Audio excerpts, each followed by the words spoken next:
Takže ahojte, pozdravím vás aj do tretice z tejto dovolenky, ale trošku z opačnej časti, lebo Albánsko a Saranda je tam niekde za mnou, no a aktuálne som na Korfu.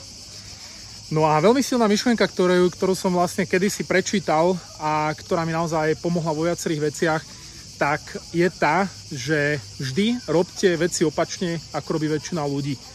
Poviem príklad, platilo to aj s touto dovolenkou. To znamená, väčšina ľudí, čo som počúval, tak išla na dovolenku do Talianska, do Chorvátska, do Turecka alebo podobne. Tak ja som si vybral niečo iné, niečo lepšie, niečo špeciálne. A môžem napríklad teraz povedať, že vyzerá to tak, že bola to asi tretia moja najlepšia dovolenka, ktorá mohla byť, keď vlastne zohľadním všetky veci, ktoré tam boli. Hej.